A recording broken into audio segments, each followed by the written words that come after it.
good morning. My name is Shwetal, and I am the founder as well as Hari's partner in our organization called NWORX.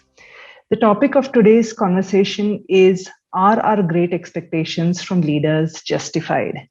And I'd like this to be a conversation. I have a few thoughts that I'm going to share, but I'm looking forward to taking your questions and responding to those. Before we get started with the topic, I'm going to take a few minutes to introduce myself and to introduce the organization to those of you who might be joining us for the very first time. We founded NWORX with the intention of building leaders at all levels in the organization as well as in the society. NWORX focuses on working with leaders at first-line manager, mid-managers, senior leaders, as well as CXO level leaders. We use theories and practices which are grounded in the work that we do with leaders, in what we experience firsthand as leaders, as well as in theories of organization behavior, psychology, neuroscience, and business management. My own background has been in leadership development for over 20 years now. I have worked in large global organizations in roles of developing first-line leaders, mid-level leaders, and senior level leaders. I have also used multiple tools to develop these leaders, right from workshops to coaching to e-learning to outbound. And over time, what we have settled down on are what we call our principles at NWORX. Now, the very conscious choice we've made is we develop leaders in their context of work, which is why we call the NWORX hybrid journey as well as the NWORX tech platform as enabling leadership in the flow of work. At NWORX, my responsibility is to lead product operations as well as the design and delivery of the hybrid journeys that we run with our clients. I also lead the team of high-performance business coaches for our clients. Let's get started with today's topic. For those of you who joined us perhaps in an earlier conversation, there were a few questions which were about, are we expecting too much from our leaders today? Do we expect them to be supermen or superwomen? There was one person who even went to the extent of saying that. Today, I want to speak to what has changed in the world around us, which is why in the first place, we have these great expectations from the leaders. And of course, in the second half, we will tackle the question, are our expectations justified? If you are in the role, any leadership role in your organization, what can you do to address these expectations? And of course, if you're a team member or if you're in the role of enabling these behaviors, skill sets, and mindsets for leaders in your organization, then we will also speak of a few methodologies. But let's get started with what is different today than what it was 10 years ago. These are some things you are experiencing firsthand already, or if you're not experiencing firsthand, then a lot is being written in the media about it. Number one, the macro environment, as we knew it, has changed completely in the last few years. One is, of course, the pandemic, which has taken its own toll on health as well as the economic health of countries, economies, organizations, and individuals. But there have also been factors like climatic conditions, voices being raised for social justice and equality. On the personal front, how this has translated into changes for us is, of course, the new way of working. All of us are spending far more time at home with families, addressing responsibilities that perhaps didn't exist earlier, sedentary lifestyles, more stress due to the focus on health and finances. So these are the two huge changes that all leaders are operating under. And really, none of these are in their control. It is what it is. These are conditions that exist. What has changed in the leader's immediate context, what we call the professional context, is number one, the digital adoption has increased manyfold. Businesses which are lagging in digital adoption have had to adopt it, number one, very quickly, and have had to look as digital as a tool which leads business and is no longer just an enabler of business. Two, the hybrid conditions of working, including cross-functional ways of working, have meant that leaders look at organization structure and design very differently from what they did earlier. What else has changed is the focus on wellness and well-being and a purpose-driven workplace. Increasingly, there is a focus on doing work that's meaningful, not only to individuals, organizations, but also to communities and societies and the world.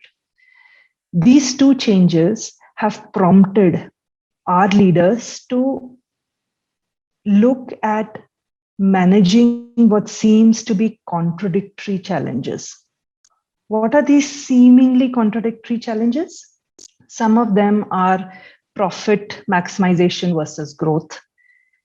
It almost was believed that both cannot be done together.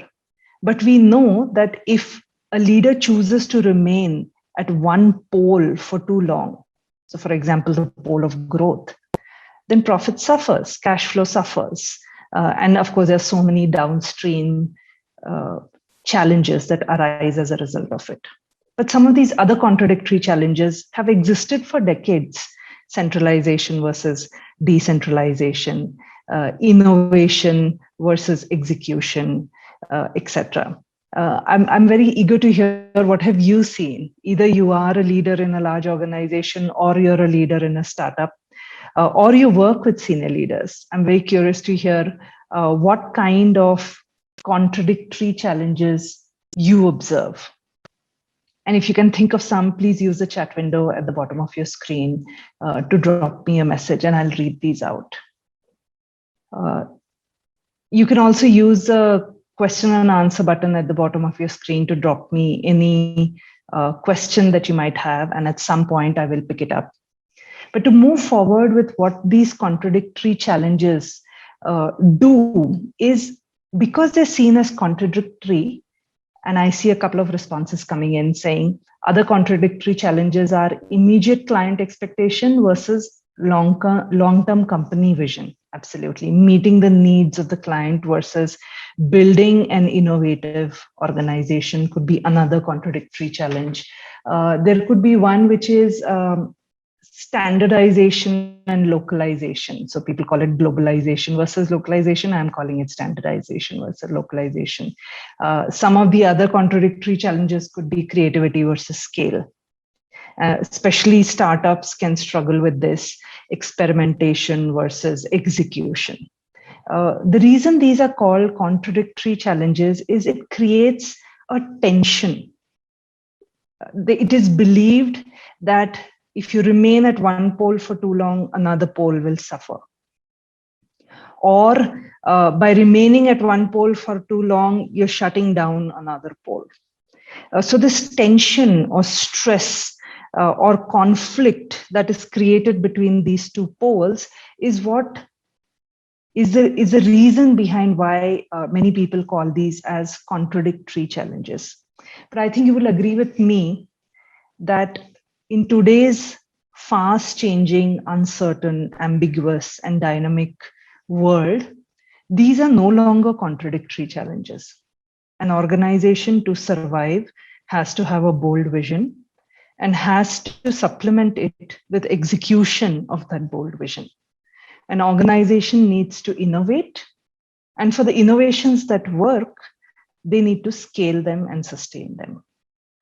And that's the challenge really in front of the leader, that these contradictory challenges are no longer at two different poles.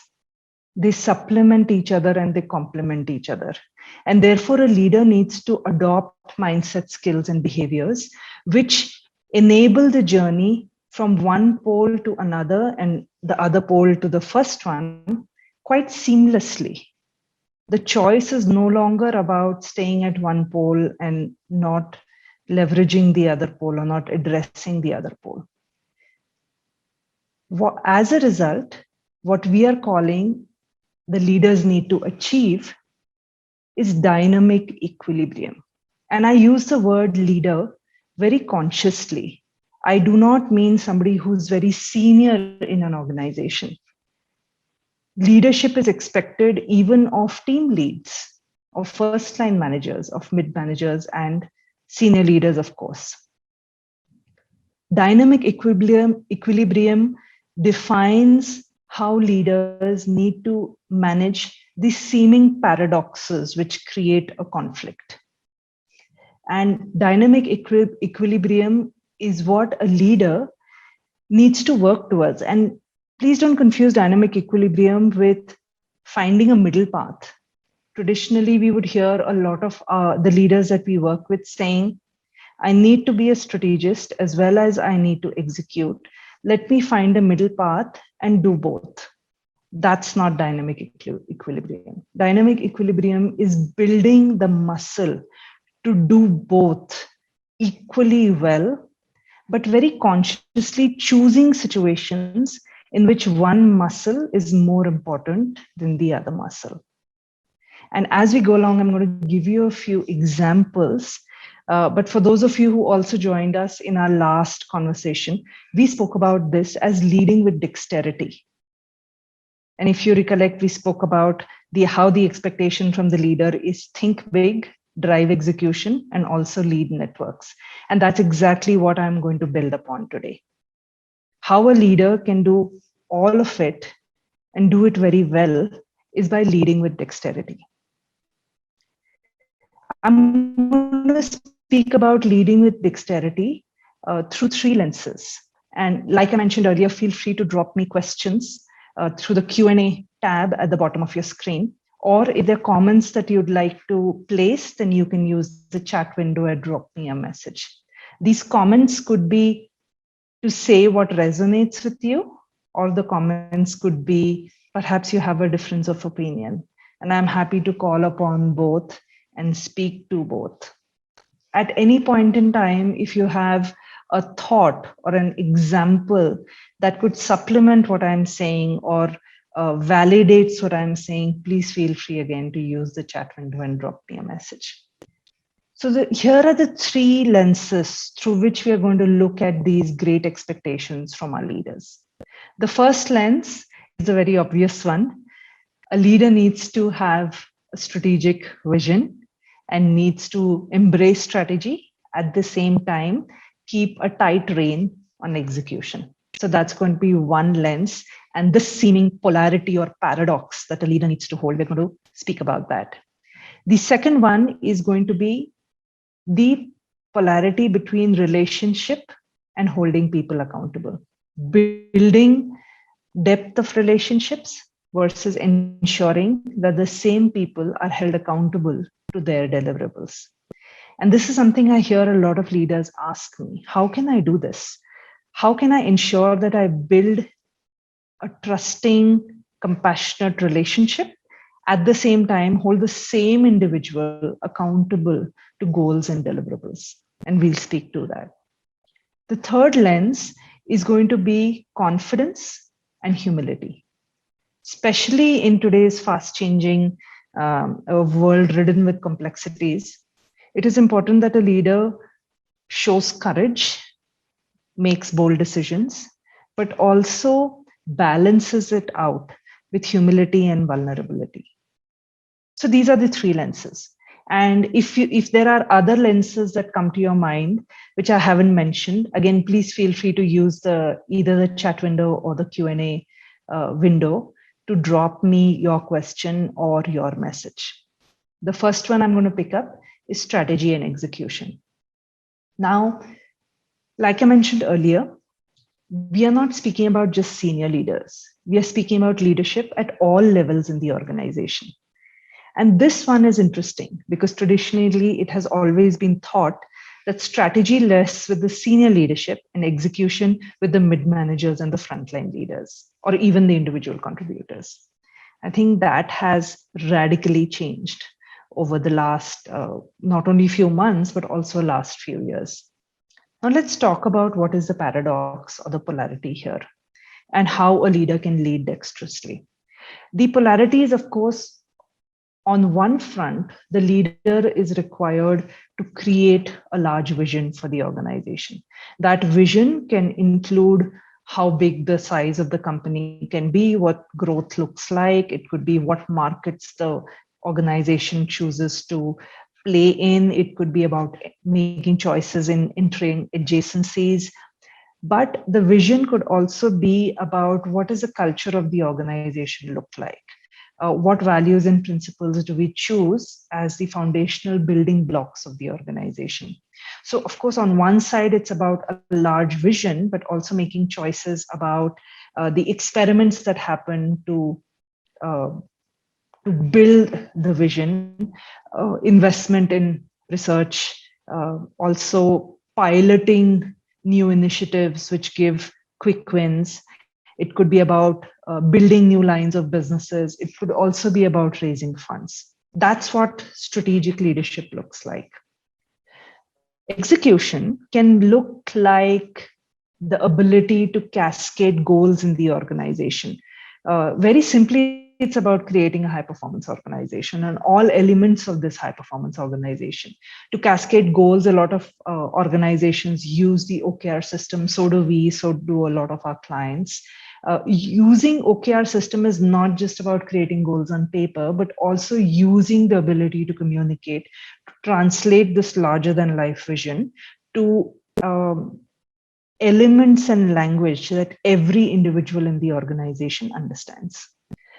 Execution is also about, of course, keeping an eye on the P&L, about keeping an eye on the budget, about creating budgets, ensuring cash flows, ensuring communication is always open with clients, partners, employees, and other stakeholders in the ecosystem. Very interestingly, we are speaking to an organization right now where even team leaders in that organization are required to be strategic. And we are speaking to another organization right now who wants its business heads to become better at operational efficiencies. Quite paradoxical in some sense. How the team leaders are at this very large global organization are required to be strategic is they are required to manage projects which build quality or sometimes efficiency in the system. And they are required to own this project, which includes building a mission or building strategic goals for the project under the umbrella of the larger vision that has been given to them by the management team.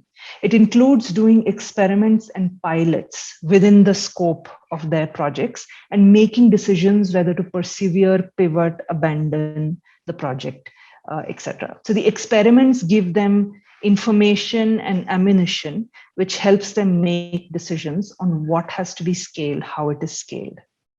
On the other hand, the other client, which wants operational acumen to be built in its senior leadership team, is asking that their senior leaders have the ability to communicate goals, translate goals into functional objectives, into team level objectives, and to individual level objectives, and to create a high performance organization which is focused not only on financial metrics, but also on metrics of culture and individual growth, and build dashboards to ensure that their eye remains on execution and operational efficiencies. Quite interesting, and I'm curious to hear if you have experienced this paradox at some point or the other. Perhaps, like I said earlier, you are a senior leader in an organization yourself, or maybe you're working with senior leadership, or maybe you're working with first-line managers who are being asked to be strategic or think big, as I mentioned earlier.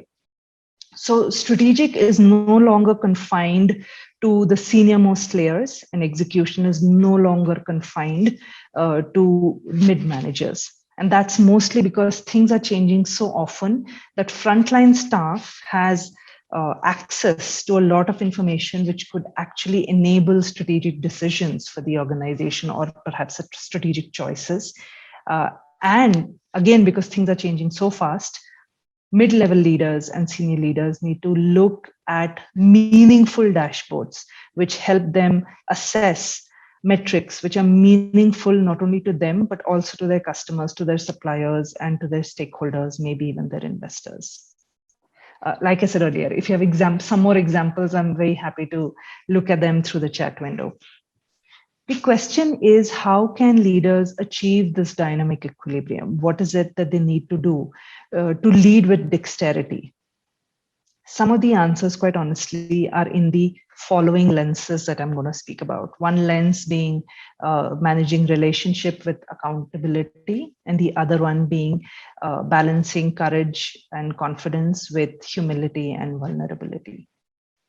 But one very simple way to build dexterity is to gather information.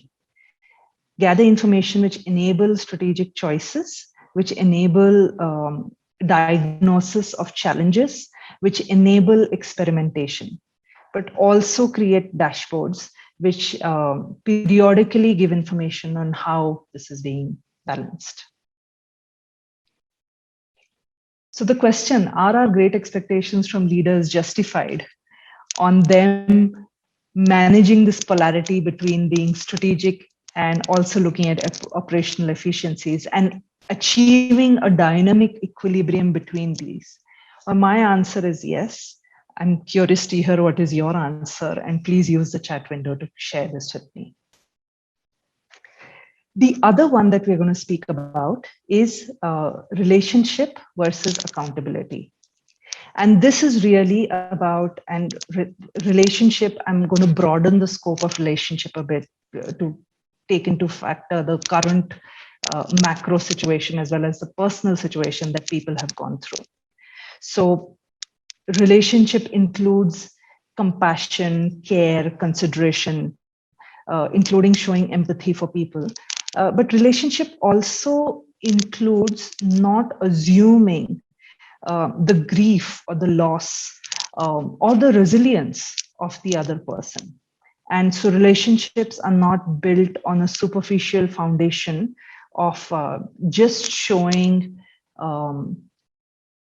care and empathy in the here and now, but understanding the other person's environment and context in its entirety, which of course needs the leader to listen very carefully.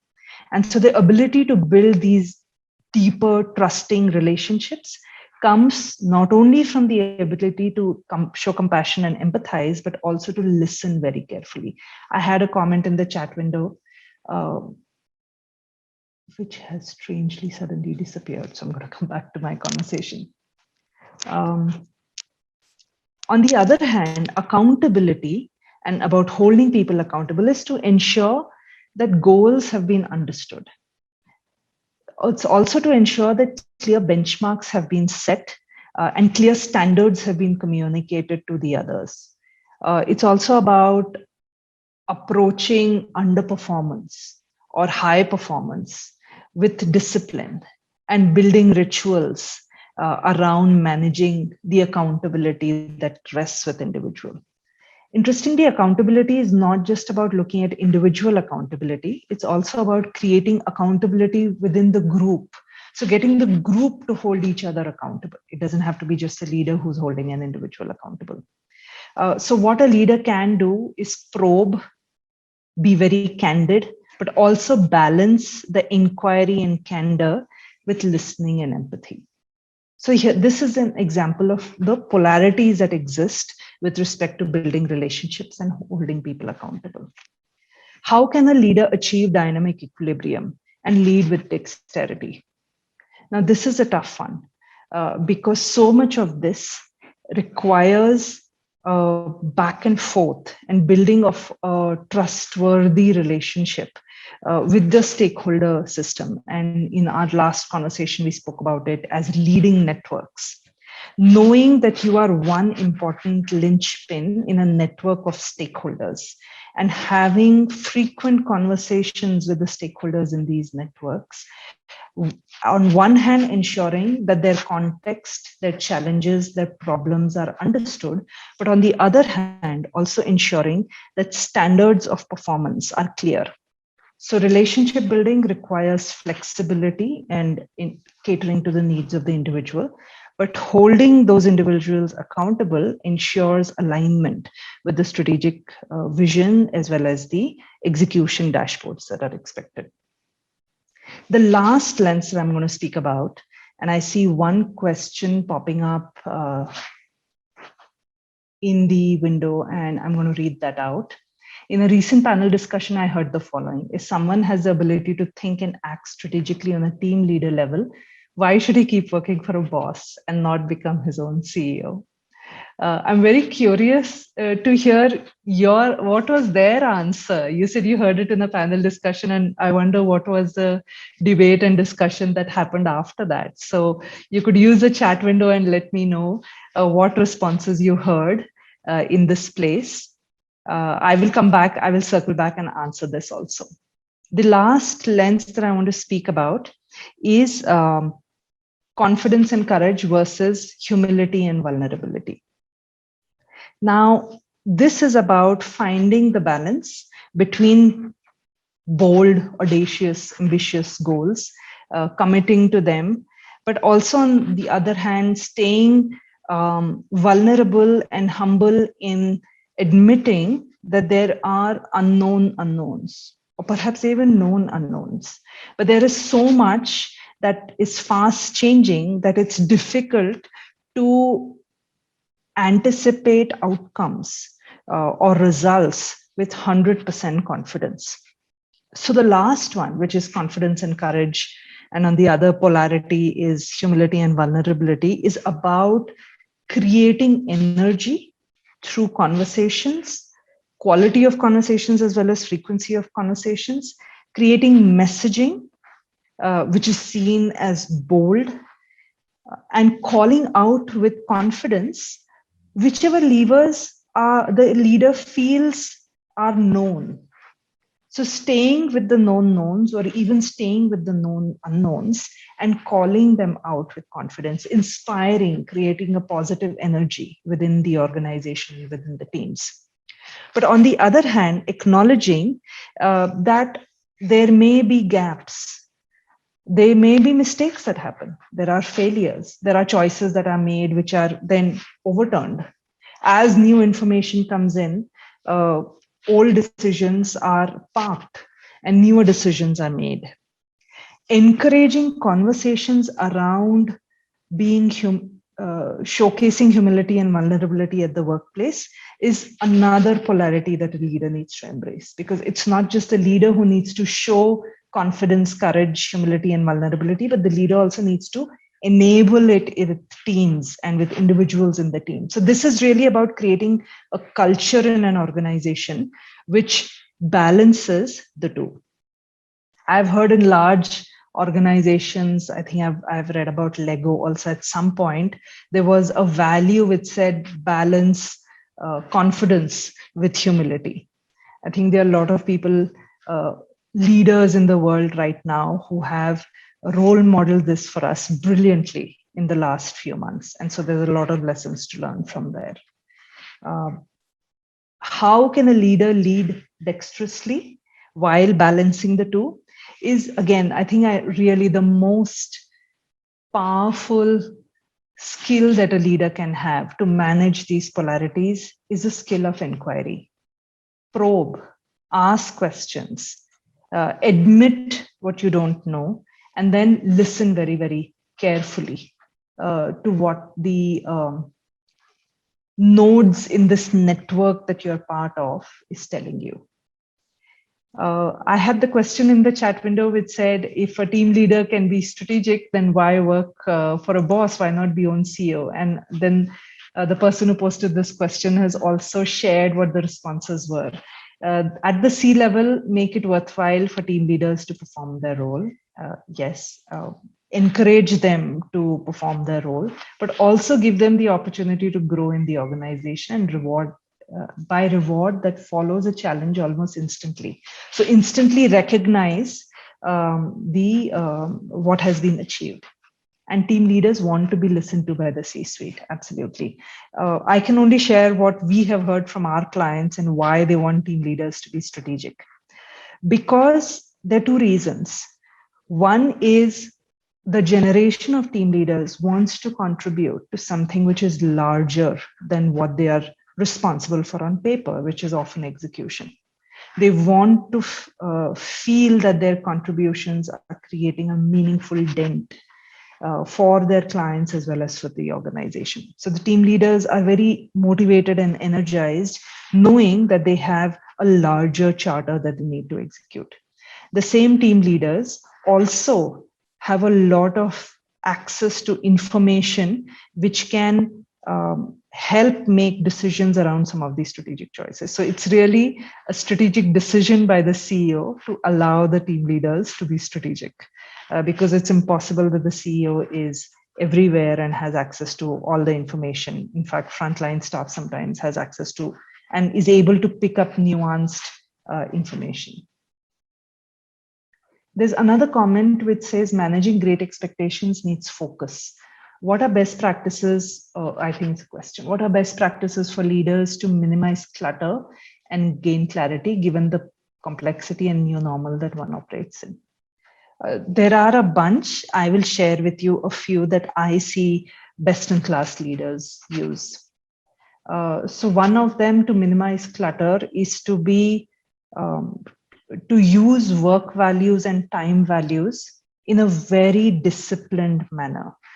So to the ability to organize or to plan or to structure teams, which then in turn enable them to fulfill their roles better, to invest in creating high performance systems and processes. And they don't have to do it themselves. It can be done by the team, but to really create a system and process both at an org level, at a function and team level, and at their own individual levels to minimize clutter.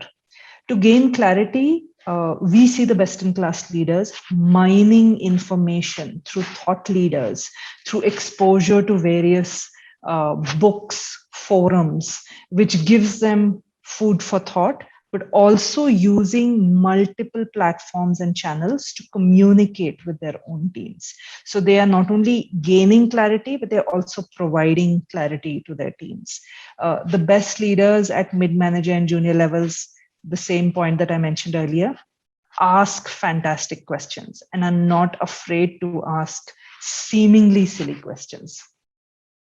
Given the complexity and the new normal, I don't think we've reached new normal yet. I think we are in this transition phase right now where we are moving from the stress of all that has happened in the last 18 months, slowly beginning to recede and adopting practices that will sustain in the future.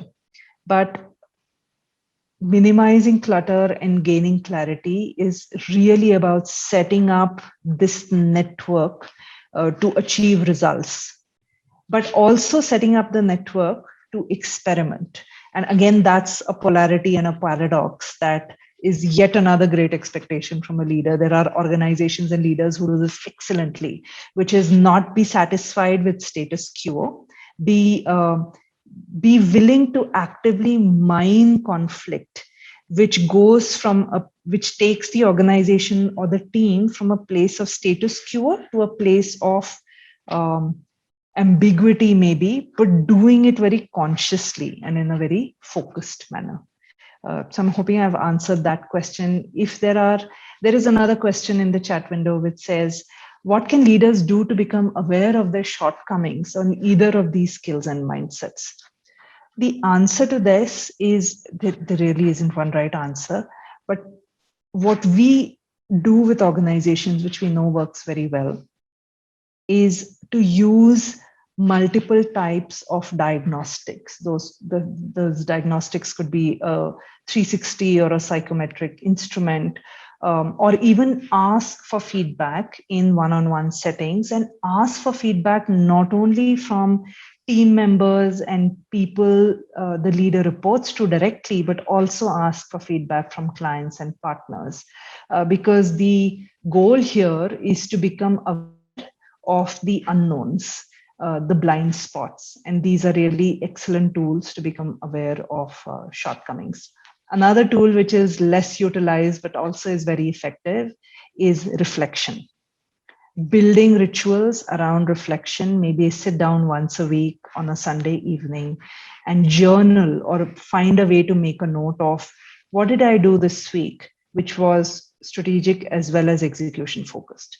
What did I do this week which showed courage and confidence, but also showed humility and vulnerability? What did I do this week to showcase compassion, but also balance it with accountability? I have another comment, and if there are more questions, I'm happy to take them now. I have another comment in the chat window which says we need to be really aware of cultural differences in terms of power distance. Absolutely. In Scandinavian organizations, team leaders appreciate village character where the CEO is easy to approach and challenge. Yes, I agree. I think Scandinavians are at the forefront of innovation, which is also simple, very simplistic, clean design, which actually takes the most effort. I think what is changing though is increasingly like you said, the village character. There are exceptions, but increasingly, traditionally in cultures where power distance has existed, we are seeing it recede. And India, the country we're based in, is also an excellent example of that. In startups or even in global organizations which are aiming to be simple and agile, are making very conscious choice to decrease the power distance, whether it is in how workplaces are organized, open cabins, etc., but also in the kind of conversations that are happening more frequently, or channels of conversations that are being adopted. We see that there is a push towards reducing power distance with the intention of encouraging innovation. And the pace of innovation we've seen in the last 18 months has been very fast paced. And there are things which organizations have been able to achieve, which they would not have achieved if not for the most difficult circumstances they suddenly found themselves in. So yes, I agree that more interactions in this network and encouraging those interactions very mindfully does lead to high innovation. If there are any other questions right now, I'll be happy to take these questions. Otherwise, I'm hoping I have been able to answer this question, which is, are our great expectations from leaders justified? But I also want to add this, that we see leaders right now grappling with the stress and the tension which comes with navigating their organizations through these uncertain times, navigating their teams through these uncertain times. Why just others? Even navigating themselves through these uncertain times. And the message to these leaders at all levels of the organization is really this, that show compassion to yourself while you hold yourself accountable to goals. And once you recognize that there could be goals that slip or changes that need to be made, then have the courage and the humility to admit what the gaps are and move on. Very simple ways to show compassion to yourself, really. It could be journaling, it could be reflection, it could be taking the advice of a coach or a mentor, it could be reaching out to stakeholders in the network, it could be about setting very clear goals, but also creating a bold vision for the future.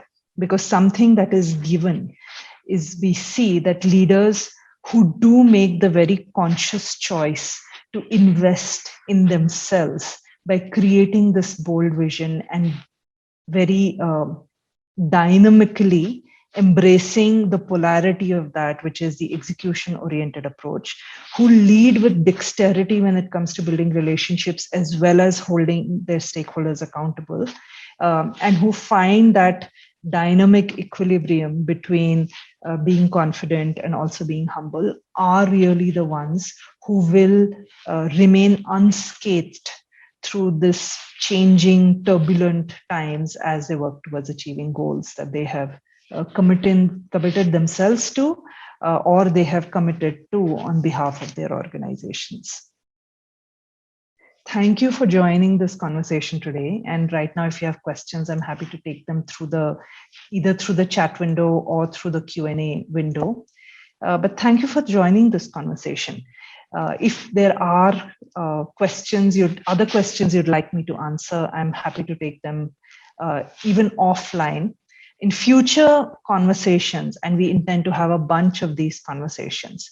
In future conversations, if there are specific topics you'd like us to speak about or bring up debates, then please drop us a note and let us know what you would like addressed. But on a closing note, thank you for joining us. It is a Friday, and I'm hoping today's conversation has given you some food for thought. Irrespective of whether you're a leader in a large organization or a leader in a startup, irrespective of whether you're in a role where you enable leaders in organizations, or maybe you're a solo entrepreneur and you're really looking at enabling yourself, please find a way to achieve dynamic equilibrium between strategy and execution, relationship and accountability, and confidence and humility. Have a great weekend, everyone, and we'll see you at the next conversation. Take care and bye-bye.